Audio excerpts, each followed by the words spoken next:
Hello, I'm going to the movies alone again and again and again and again and again and again and again. Woo! That second take actually felt worse somehow. Hey, how y'all doing? Yeah, I'm going to the movies alone. This month of January, I was like doing my little like what's coming out soon, what am I gonna go see this month, blah blah blah. And there's like a lot of stuff that I'm going to be going to the movies to see this month, like a lot of new things coming out. And then also my Regal Theater's doing like some reissuings of some things, like specific directors, their first movies, like they're getting like a reissuing. So I'm not gonna spoil exactly like what I'm going to be seeing, even though I do timestamps and like you'll see that. But I don't know, I just want to keep a little mystery, so I'm not gonna outwardly say it, even though you can check the timestamps if you so please. But yeah, this month is going to be very jam-packed of movie going for me personally. So I was like, you know what? I haven't done a video like this in a really long time. Like me vlogging me going to the movies and like seeing some things and like talking about it after. So that's what this is. So that's what this is. Today, right now, in a matter of T-minus 20 minutes, it started at 5, it's 5:04 right now, but the movie that I'm about to see is a horror movie, and I know, like, they obviously tailor the trailers to the type of movie it is, and I don't want to see horror movie trailers. Sue me. Girl that's scared of scary movies. One, why is she seeing the movie that she's about to see, but we'll get to that in a second. But yeah, I just can't do that. So I'm gonna wait in my car a little bit, let the trailers go, maybe walk in at 5:20 and get my ticket and then get my seat and blah blah blah. But I'm getting a bit ahead of myself. Let me talk about what movie I'm seeing. It's called The Plague, and I never watched a trailer for it. I just like read the synopsis of it. It's giving like horror thriller from like what I'm reading. It's basically about this like little kid, maybe not like little kid, but like 10 to 12 age range, middle school age kid. I don't know. I don't know if it said that much, but I know it's a kid. It's about a kid, and he's going to water polo camp, and apparently like it's a cutthroat water polo camp. He gets like bullied by other kids, something like that. That's what I got from the synopsis. I really don't know what exactly I'm getting into, but I know it's a horror thriller vibe. And also I looked up some of the content warnings because I wanted to know like what kind of horror and like scary we're getting, and it seems like we're gonna get a bit of gore, and I'm a bit worried for that. But at the same time, like there's kids in this movie, there's just a bunch of kids in this movie, like what are they about to have these kids do? I don't know, but I'm excited and scared to see. So yeah, gonna go watch The Plague, then I'll come back and report back. The lighting will be absolutely terrible because it'll be nighttime by the time I come out, but yeah, I'll try to get under one of like those like little light posts, and like maybe we'll get a little bit of street lighting. Cool. I feel like I just explained all that horribly. I feel like I'm talking so fast that I'm like out of breath for some reason, and yeah. Also, this movie theater's packed, I think because Avatar just came out, ? I don't know, but on a Sunday evening, why are there so many people at this movie theater? But I will say I'm happy about that because we cannot let movie theaters die. Don't let those die. Go see that dang movie. I'm glad this movie theater's packed. I'm glad I have to park a little bit farther than where I usually am, because that means the movie theaters aren't dying. I mean, they are, but let's not let that happen. All right, that's enough talking. I'll see you after I watch this movie.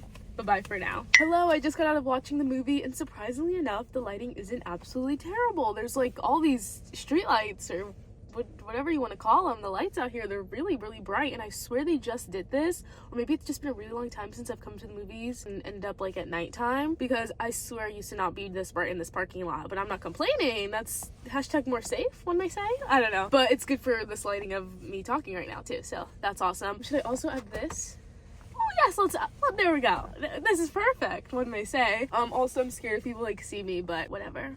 New year, new me, no longer caring about people seeing me film in public. Yeah. Anyway, just got out of watching the movie, and let me first say that horror movie, not super horror movie. It's definitely thriller, super more thriller. Does that make sense? It's definitely more of a thriller than horror, but I do see like there are some minimal moments of some horror. But I just want to let my fellow scared of everything girlies out there, I want to let y'all know this movie's much more thriller than horror. You won't be too scared watching this, even though I was on the edge of my seat. I had my extra jacket like this basically the whole time, kind of like a half situation, and I was nervous, but I did the hard thing so that I can inform you guys that this isn't that crazy. However, I will say that there is one crazy gore moment towards the end that I did have to literally look away from, and I wish I could have plugged my ears. I did not want to hear that. And then there's like this one like quote unquote fight scene that's a little gory too, but nothing too crazy. That's like the things that really stuck with me of like what really scared me about this movie, so I just wanted to share them with you, with also like not even really spoiling or anything. And there's also something else with them, like one of the kids like has a weird tick where they like, you know, pick at their fingers, and like watching that with like the score they had in it is like a little like, oh, that's a bit much, but nothing too crazy compared to the other things that I'm thinking about. This doesn't make sense if you haven't seen the movie. And also I don't want to like say too much because you should go see this movie. It's actually like really, really good. Those kids were acting down and doing crazy things, and not even like, whoa, this feels unethical type things,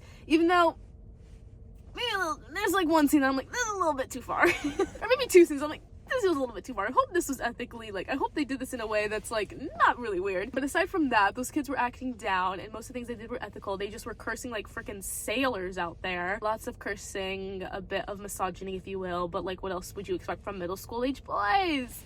Yes. Yeah, middle school age boys are genuinely the scariest species ever. I knew that, but watching this movie just reminded me of that and like really cemented that fact to me. I'm like, oh my god, these middle school, like, they're scary. Oh my god, they're so scary. I can't believe we're doing things. I can't believe we're doing things like this. The middle school age boys, like, I can't believe they're doing this. I can't believe, like, I just can't. I don't even know how to finish that statement because I just can't believe. But yeah, this movie was really, really good. You should definitely go watch it. All the acting performances in this were so awesome. Specifically the main kid in this, who I said, like, you know, goes to this water polo camp and gets bullied, but actually he's kind of more just like the new kid in town. It's like very like awkward, like trying to fit in with the crowd and like the popular kids. And there's like the popular kid crowd versus like this one kid who's like super weird and like they're always like making fun of him. Like that's kind of the kid getting bullied. And like there's this new kid coming into town, the main character, and he's like just trying to fit in and like whatever, fit in with the popular kids on the water polo squad and blah blah. But yeah, the main kid in this, whose name is actually evading me, which really annoys me right now because I remember watching the credits literally like 5 minutes ago, barely, and I'm like, remember this kid's name.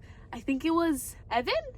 Oh, we'll insert it here or something. That kid, the main kid in this, he was so good. Groundbreaking performance. I felt the awkwardness of him being like a 12-year-old kid in this camp trying to fit in with people. Low-key kind of like Dee Dee vibes. If you see that movie, I'm not gonna explain right now, but low-key kind of Dee Dee vibes of like, you know, just trying to fit in and like trying to be like cool and like trying to like, you know, make friends in this like new environment, but like you're trying so hard that it suddenly is like, oh, like you can feel like as the audience you're watching them try so hard, and it's like, oh my god, I feel secondhand embarrassment for you. I feel bad for you. Like I wish you didn't have to like do this to, you know, fit in with the cool kid crowd or like whatever. It was giving that, and I felt a lot of secondhand embarrassment, and I felt bad for this kid, super bad for this kid. And yeah, and his performance was awesome because if you can make me feel secondhand embarrassment and like feel bad for you, you're doing something right. So shout out to that kid whose name I don't know, but it was inserted somewhere here.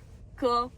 Also, I need to say, I walked into that movie theater at the perfect freaking time. Let's get a round of applause for that. I can't believe that actually happened. I literally walked in at like 5:16, got my ticket, went to the bathroom, and then I was like walking to the theater, and then I heard the sound of like the trailer that plays like right before the movie starts, like that like Regal like sponsorship commercial type trailer. I heard the sound of that trailer like coming from the theater as I was walking towards it, and I sped up and I was like, oh, perfect freaking timing. As I walked in, I was walking to my seat, the IFC, like independent film company logo was popping up, and I was like, this is perfect freaking timing, baby. But this movie was really good. You should go watch it. Long story short, moral of the story,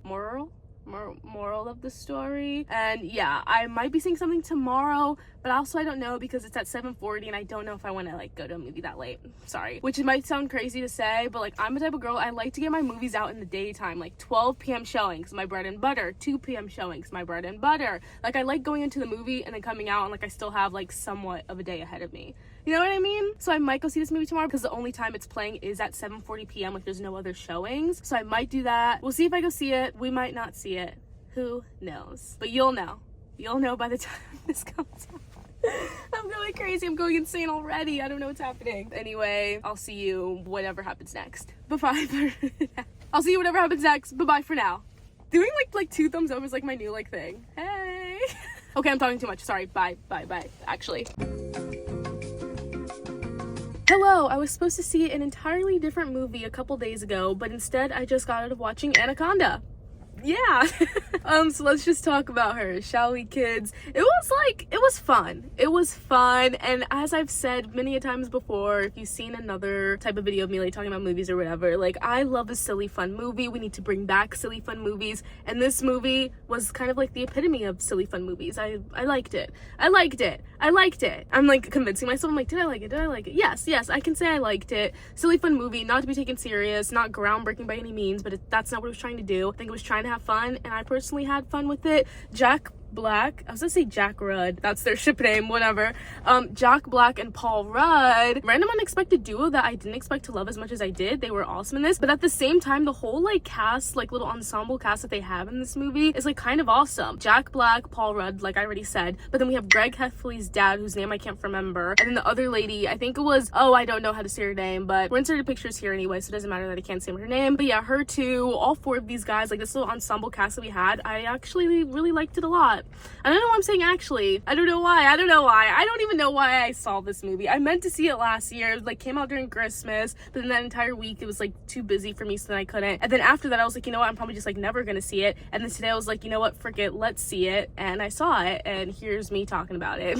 Just had to give you the backstory for literally no reason at all. But I don't know, yeah, my expectations were like minimal for this. I expected it to be like funny and fun. I remember watching a trailer for it. I don't know which movie I was watching when I saw this preview, but I remember seeing it. I'm like, oh, this looks like a fun, weird time, and like I should go see it. And I never did, and then now I finally did. But yeah, like my expectations were just like pretty middle of the road, and this was like a pretty middle of the road movie. Silly fun, how many times am I gonna say that? But yeah, silly fun, okay time. Like I really have nothing crazy cool to say about it. Also the guy, it was crazy because there was like another guy in this who, Anaconda movie, it's about like Anaconda, the original movie, but like they're making like a reboot kinda, but they don't have the rights to it. But it's like this little ragtag group of friends are like, we love making movies together, let's remake Anaconda. And they go to Brazil and like the Amazon to like remake the movie, and then they meet this guy, this is why I'm saying all this, they meet this guy who's like the snake handler because they need a snake for the movie. This guy has like a kind of an anaconda, but it's like a smaller one, whatever. And the guy who plays that snake handler guy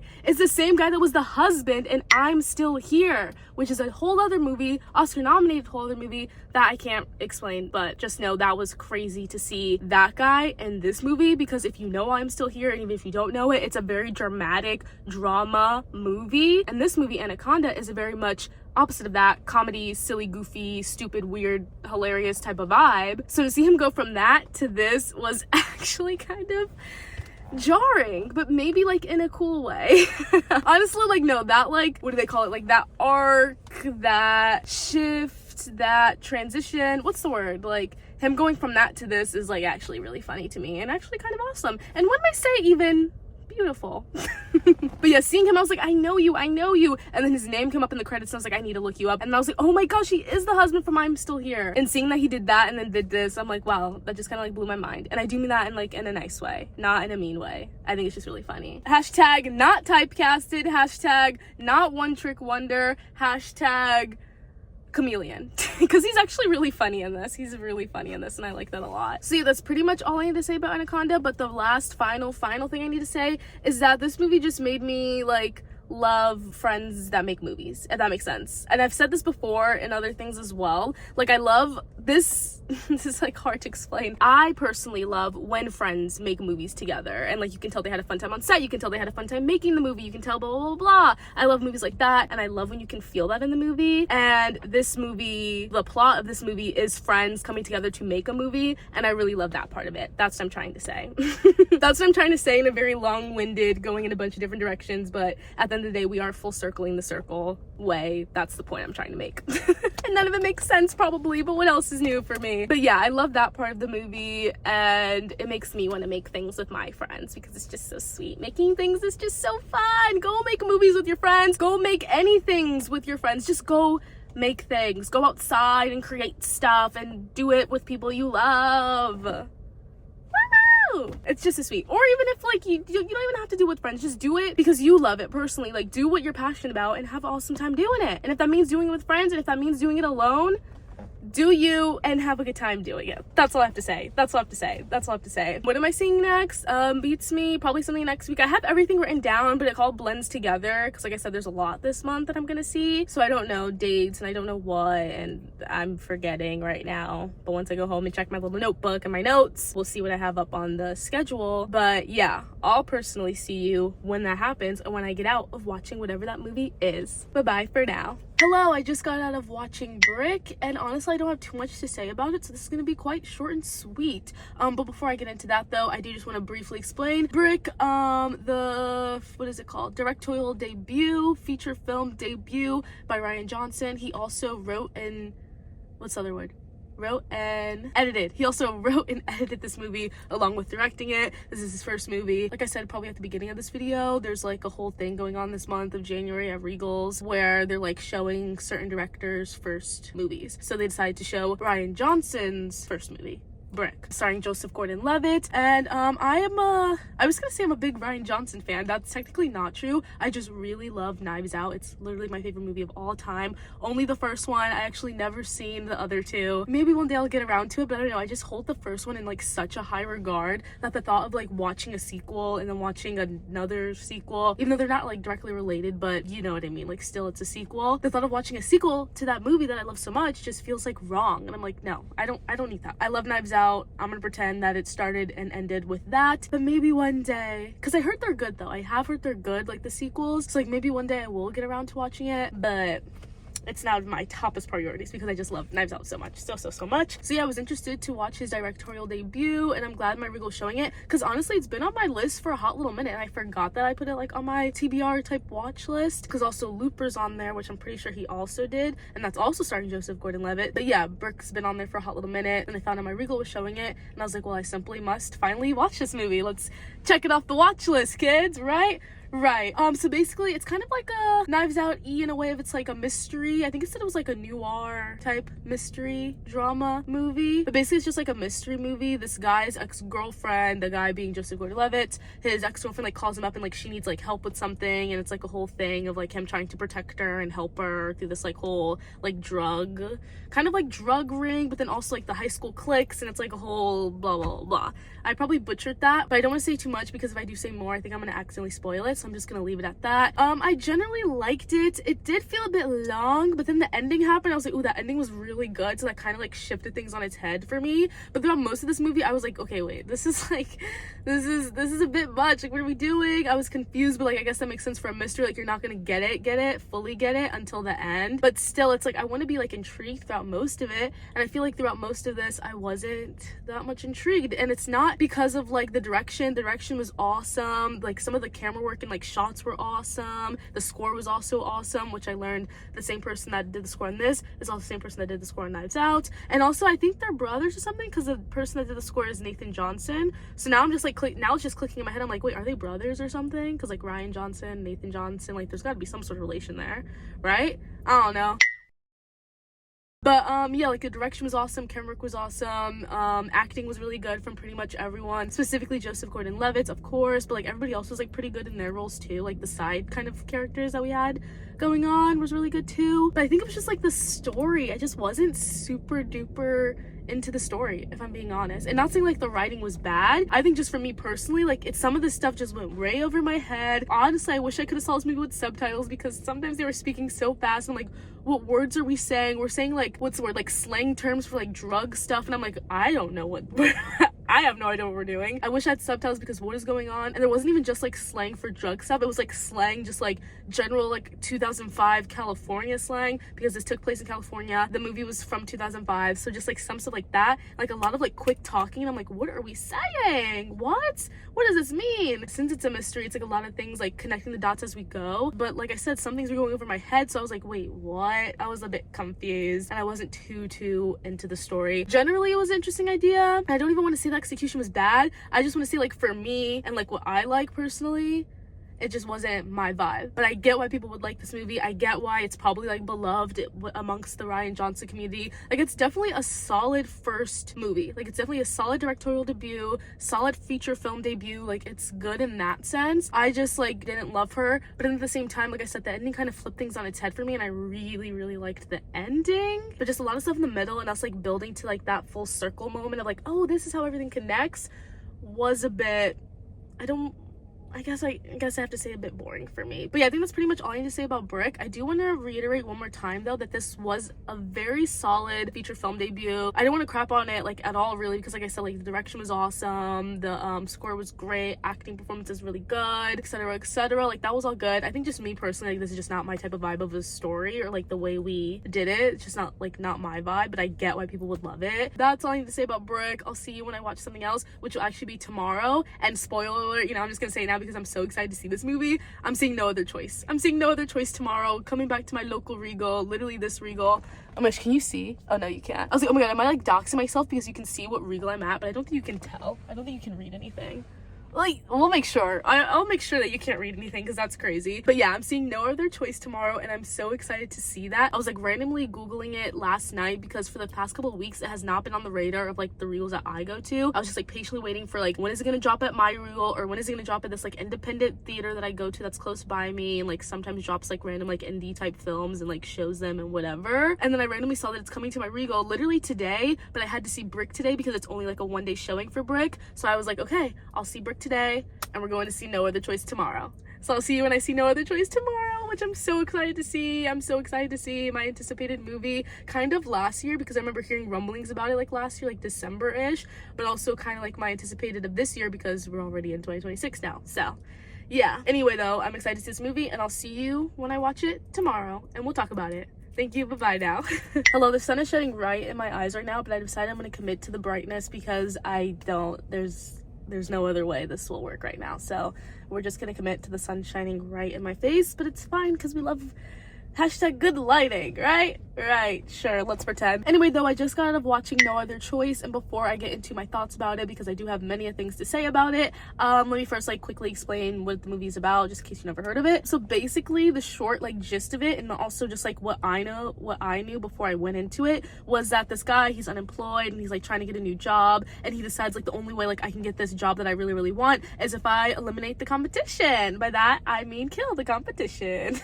So yeah, that's what this movie's about, and that's what I'm gonna say about it, because you don't need to know. I don't need to say more about it because that's like the main thing. That's like the main gist you need to know, because that's the main gist I knew before going into it. Cool.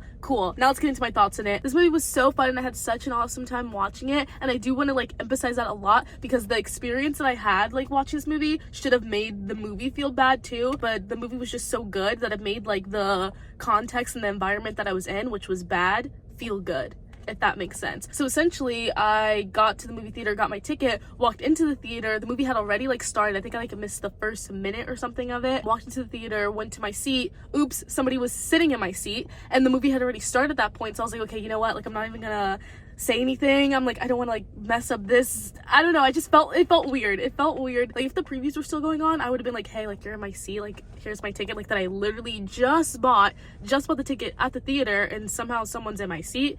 Okay, cool. So if the previews were still playing at that point, I would have said something, but the movie had already started. I was like 2 seconds late. I was like, you know what, I'm not gonna do that. So I sat like 2 seats down from that. So like it was like a guy in my seat, then there was an empty seat, then there was another empty seat. I sat in that empty seat, and then there was an empty seat next to me, and then another person. Also, since I was like a tiny bit late for the movie, I couldn't even get like comfy. I was literally like sat up the whole time. Well, I guess not the whole time. I did like eventually get comfortable, but like the initial, like once I first sat down, I was like, okay, like I need to be quiet as possible. I'm like, I'm not trying to be that person, blah blah blah. So I was just like kind of like just sitting like slightly uncomfortable, etc until like maybe like 30 minutes in, 30, 40, and then I was like, okay, like I'm gonna get like a little more settled, put my leg up a little bit. I still didn't do like the reclining seat thing. I was like, I'm not even gonna like press any buttons right now, make any weird noises in that way. So I just like put my leg up and like had a good time there. So like the environment I was in should have also made my experience watching that movie bad, but no, this movie's just so dang good that like the bad experience I was having and like the context of what was going on like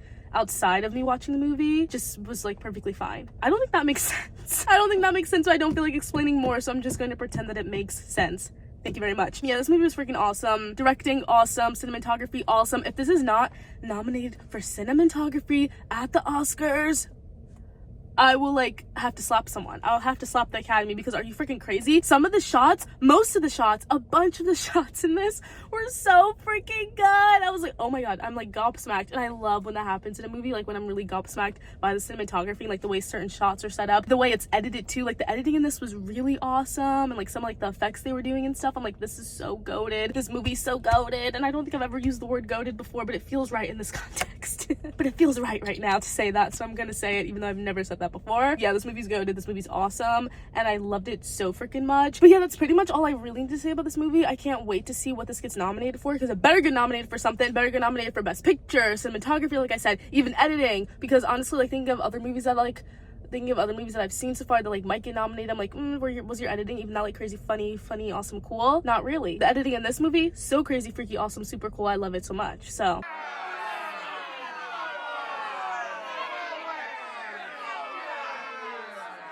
and like I said in my brief little like synopsis summary about what this movie's about, it's like him trying to take out the competition, but it's also like so much more than that, and I love that because I went in thinking like that was gonna be like our main thing, and it is our main thing, but at the same time there are other like side plots going on that are also just as equally as interesting and just as equally like given screen time, if you will. And it's just it gets a lot deeper. Like we really get in the nitty-gritty of like what he's like trying to do, and also just like family stuff going on with him too, and like stuff with his like kids and stuff with his wife. And yeah, it's really awesome. I really love this movie and I enjoy it so much. This is like the first time in a long time, actually maybe not, because I watched Sentimental Value like in December, and like I was really excited for that movie and it did live up to my expectations. But I feel like a lot of the times when I have a movie that like I'm super excited for and like my expectations are up here for it, I get like let down. And my expectations for this movie were like really high, but I was not let down, so that's awesome. And also with Sentimental Value, that was like my expectations were really high and that movie was awesome too. But this isn't about Sentimental Value, this is about No Other Choice, and that movie's awesome.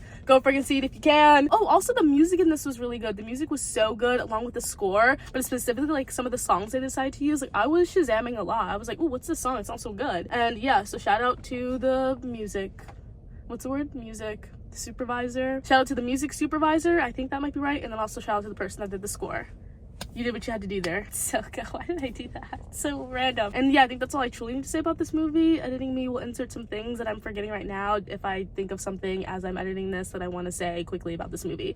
But other than that, I'll see you whatever I see next, which I'm not entirely sure. So thank you, bye-bye for now. Hello, I just got out of watching Dead Man's Wire. Once again, we have like some crazy lighting, but let's just deal with it because I tried to move the car like 3 times and it's just the same every time and I'm over it. So yeah, just got out of watching Dead Man's Wire, and all you need to know about that movie is that it's about a hostage situation, a one-person hostage situation, not like a group of people or whatever. It's like a man-on-man, one-person hostage situation, and that's all you really need to know about this movie. I honestly liked it. Oh, also it takes place in the 70s. Maybe you need to know that too. I don't know. But I actually really liked this movie. I enjoyed it a lot more. I don't know. I kind of went in with like no expectations really. I read the synopsis, classic me, read the synopsis and was like, let me go see this, blah, blah, blah, blah. Literally like classic me. And I don't know what I really expected. Also, by the time I was going to see this movie today, because I read the synopsis and decided I wanted to see it like weeks ago at this point. So I went in and I was like, actually, I don't remember what this movie's about, but I know I wanted to see it. And I didn't feel like rereading the synopsis. So I kind of went into this very blind, and like the movie just started and I was like, I don't know what I'm getting into, but here we are. Once again, very, very classic me actually. But yeah, I actually really enjoyed this movie, maybe more than I expected to. I don't know. I really had no expectations, so I guess I can't say I liked it more than I expected to because I didn't expect to like it. I didn't expect to hate it. I didn't think either way about it. It just sounded like a good time, and this movie was a good time. The main thing I need to say about this movie is that Colman Domingo plays a radio DJ, radio host, whatever you want to call it, and that was brilliant casting. Absolutely no notes regarding that. Like brilliant casting. The casting director knew what they needed to do with that one because he does in fact have the perfect like radio DJ, radio host type of voice, and that was like magical to me. Also, I love the music in this. That's why I wanted to state that it was in the 70s because we got like some great 70s vibes. I loved it a lot. Also, I think I just like have like a maybe like a bias in a way towards movies like in the 70s. I just love the vibe of a movie in the 70s. Specifically like set design is always awesome with like a movie that takes place during that time, and costume design too, and then always the soundtrack is so killer. Did I say soundtracked? Whatever, subtract. The soundtrack is always killer, and I love a movie set in the 70s vibe. Like it's so fun, especially like this one. Like it was more like a thriller, I guess you could say, like hostage situation, so like more dramatic thriller, but there were some little funny moments, and it's the kind of funny moments I'm like, was this supposed to be funny, or am I just like girl who laughs at anything? Girl who laughs at like awkwardly delivered lines or just like random lines. Like there were some funny hee hee ha ha things, but it wasn't meant to, but I don't think it was like meant to be a hee hee ha ha type of moment. But it's just like some things just like, I feel like even in non-comedy movies, like there's going to be a funny moment, like subtle funny moments, or just like random little one line that's like not supposed to be funny, but like it's just like how dialogue works sometimes, like how normal human conversations work. Like something's just gonna be a little funny. I don't know. But this was definitely not a comedy movie, but we did have a little jokey here or there, but like not meant to be jokes. It's just like, you said that line and I have to laugh because why would you respond like that? You know what I mean? Probably not. Also, I feel like I'm giving like bald right now with this hat on, but whatever, man, whatever. What else do I need to say about this movie? Performances are really great. Honestly, I love the story and like the pacing. Like, we kind of just like jump right into things. Like, I think like within the first 10 minutes we were like jumping into this hostage situation and like just seeing how that plays out over like the next like 3 days. I believe it turned out to be 3 days, and it was just a wild ride, good vibe. Also, I literally had to go to the bathroom and like I literally needed to go pee, and I was like, I can't fight this, I have to go. So I did like try to like pace it well. I was like, okay, this seems like a somewhat of like a low point right now, maybe I can go to the bathroom real fast. I don't know what I missed, but it didn't seem like I missed really anything, so I think I timed it pretty well. I don't know why I'm going on this tangent. It's a frig. I don't know why I'm going on this tangent right now. It's actually so insane. And I'm gonna stop talking about the fact that I had to pee while watching this movie now. Great performances pretty much from everyone. Bill Skarsgard is in it. I'm pretty sure that's him. There's too many of them. There's just too many Skarsgaards out there. Like, I don't know who's who. Like, the it guy, the one that plays the clown, he's in this. Dacre Montgomery's in this. Like I said, Colman Domingo's in this. Also, we get like a little Al Pacino cameo. He's like the dad of Dacre Montgomery, and Dacre Montgomery's the one that gets taken hostage by Bill Skarsgard, the clown. I'm still confused if that's his name or not, whatever. But yeah, he's the one that gets taken hostage by Bill. I'm gonna go with Bill. I'm pretty sure it's Bill. Dacre Montgomery's character is the one that gets taken hostage by Bill, and Al Pacino is Dacre Montgomery's father. It was meant to be Al Pacino as the one that was taken hostage, but like he was on vacation, so it was like his son filling in for him at this like job that they work at. They're like a mortgage company. Bill Skarsgård's character felt like wronged by the company, so he's like, you know what, I'm gonna take you hostage. It was supposed to be the dad, but you know what, whatever, I'll take the son hostage, and I want you guys to forgive my debt. I want you guys to apologize to me, blah blah blah blah blah. And it's like a whole thing, a good whole thing. I actually would really recommend people to watch this movie. Like I said, the pacing's really good in this movie. We jump right into the nitty-gritty, right into like the meat of the story and the meat of the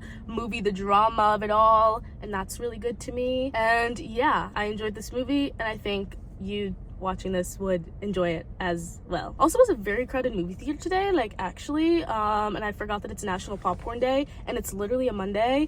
So I was like, oh, let me see this movie today because there probably won't be a lot of people here, because Tuesday is like the day where people, you know, if that is still a thing, like the $5 discount movie Tuesday thing. So I was like, oh, let me see this today instead of tomorrow, because it'll probably be like a little more empty today. Babe, no, this movie theater was packed to the brim. I had to park so far away, and yeah, I feel like I've talked more about not this movie than this movie.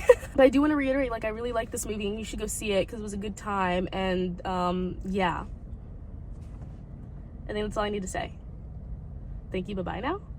I'll see you the next time I go see something at the movie theaters. Bye-bye for now. Hello, the month has come to its end and I just saw my last movie for January, and it was Arco, the animated film that I just learned was nominated for an Oscar. I think it was already on my list before I found out it was nominated for an Oscar, but once finding out that, like, best animated feature film is what it's nominated for, once I saw that, I was like, oh, now I especially want to check it out. That's really cool. Also, to see that Natalie Portman is an executive producer, just a producer, I can't remember. She's a part of this movie in big ways, allegedly. I don't know. When people have producer credits, sometimes that literally means nothing, and sometimes people like really like hone in when like a big name person has a producer credit on a movie, even though they literally kind of did nothing. Like, sometimes producer credits are just like you gave a bunch of money to the movie, you really didn't have anything else in hand with it. However, I will say I do think she might have had more than just a money hand in this, because she also voices some of the characters in this movie, which I learned when I watched the credits. I also learned that Mark Ruffalo voiced a character in this movie, and I doubly learned that Will Ferrell voiced a character. In triply, I learned that Andy Samberg voiced a character in this movie as well. I think I'm missing another person's name, but I can't remember right now. But like, seeing those three names were kind of like a fun little shock to me, even though I definitely like got the Andy Samberg. I was like, that does sound like him, like after watching the credits and then like thinking about the character that he played, and like, yes, that was his voice. Like, yes, I see it. Anyway, though, this movie takes place in the future, and it's essentially about this girl trying to help this boy who's further in the future, and he like comes to like her time, which is 2075, randomly pops into her time, and like it's basically just like her and him and then her robot nanny, and they're trying to get him back to his original time period. Yeah, and there's also like a group of villains who are like the Andy Samberg, the Will Ferrell, and like another guy whose name I guess I just don't know, or maybe that's the one that's like I'm forgetting. But yeah, they play like some three guys that are like the villains, but at the same time they're just like kind of just like three dudes. Like, they're villains, but like in a way it's like you're not you're just a dude, you know what I mean? Like, they think the kid's an alien and they're trying to like catch him, but it's very much like a hee hee ha ha Tom and Jerry type of way. Like, they're not like evil villains. Like, technically they're like the bad guys, but they're not. They're like fun bad guys, if you will. And yeah, I don't want to spoil too much. That's all I really am gonna say on that. But yeah, that's the movie. It's a beautiful movie. It almost got me. I was very close to crying out of this movie. It was like I was right there, and I don't want to say like why, because that like literally kind of spoils the whole thing, but I was very close to crying at this movie. But like last night I had like a big cry like while reading this book, so I feel like I'm like all cried out, but this one was like very close. It was really good. Also, the actor, I saw the name, but I don't like know who this person is. Maybe I need to look them up. I don't know. Sometimes names, but then I see the face and I'm like, oh, I do know you, but like when I read your name I'm like, I didn't know that was your name. You know the deal. But like whoever voiced the main girl in this movie was eating down. Like, oh my gosh, I heard every emotion in her voice, like when she was like crying at times, like about XYZ things that I'm not gonna specifically specify, but like when she was crying, it was like hitting me. Like, that's when I was almost crying. But like, she was like, I could hear every emotion and every feeling that this animated girl was feeling. Like, I could feel it. So whoever voiced her, like, shout out to you. Great work. Anyway though, this movie, like the animation style of it was so beautiful. It's such a gorgeous movie. The colors are so vibrant, and honestly the animation style really reminded me a lot of the Daft Punk movie. If you know it, I'll like insert some pictures here, but the animation style of this movie like really reminded me of that. And obviously there's probably like a bunch of other movies that have that animation style, but I'm not really an animated movie kind of girl. Like, that's not my bread and butter. That's not what I usually tap into. This is like very much an anomaly situation. So yeah, I'm comparing it to Daft Punk movie because that's kind of like the only comparison I have for my lexicon of my Rolodex of animated movies that I've seen in my lifetime. But yeah, this movie was so gorgeous, so beautiful. I love it. But anyway though, I hope this movie wins the Oscar. Even though I haven't seen any of the other animated feature films that are nominated, I hope this movie wins. Biased opinion, who cares? But it's just really good. Like, the story is like really beautiful. It hurts. It's very apt and very timely for like where we are environmentally. It's very apt in that way. I have to turn off my brain a little bit when I watch movies that harp on specific subjects that are very like apt and very like, walk outside and this is what's happening right now, you know? Like, I really have to turn off my brain and be like, I'm watching a movie. This is an escape. Don't think about the world just because this movie's talking about the world. Like, don't think about it's okay.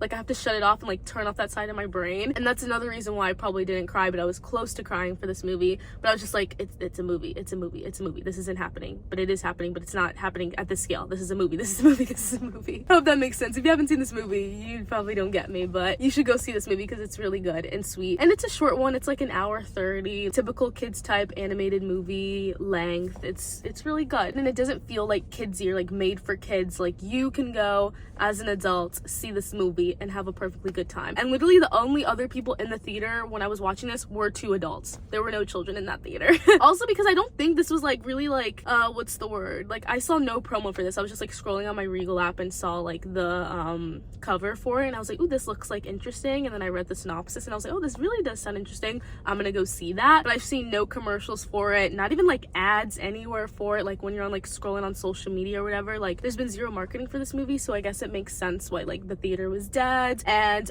there were no kids there. So yeah. But going back to the fact that there were only 2 other people in this movie theater with me, I was like in one row, they were the row in front of me, but it was like the recliner seat, so I didn't see them at all. It was like, it very much felt like I was basically alone in the theater. But a quick PSA, and this is targeted at the people that were with me: if you're sick, do not go to the movie theater. If you are sick, do not go to the movie theater. Because why do I need to hear you coughing, hacking every other minute? It's ruining the experience. Reschedule your ticket, go home, cough, get some Vapor Rub, take some Mucinex, take some NyQuil, go to sleep. Do not go to the movie theater if you are sick. And it's not even on the vibe of like, oh, you're gonna get me sick because you're sick here. It's more like, I don't want to hear you coughing every other minute. It's ruining the experience. The emotional scene's on and I just hear Don't go to the movie theater if you're sick. Reschedule your ticket. It's okay. Here, hold my hand. Go home. And yeah, I think that's all I need to say about this movie, and that's all I need to say for this video. Thank you for coming along, watching all the movies that I watched in January in the theater specifically. And yeah, This was a time to be alive. I think I might do this for February because February is gonna be a big month for me too when it comes to watching movies at the theater. So stay tuned for the February version of my going to the movies alone again and again and again and again and again video, which you'll see in March. But that's it. Thank you. Bye-bye. Bye. Woo! Go to the movie theater. Go to the movie theater. Go to the movie theater. Please, we don't need to let these die. Please don't let these die. Please don't let these die. Please don't let these die. Thank you, thank you, thank you. This is my soapbox moment. Go to the movie theater if you can. Also, I know it's expensive. I know it's expensive, and I'm sorry about that. But you should still go though. Okay, thank you. Bye-bye.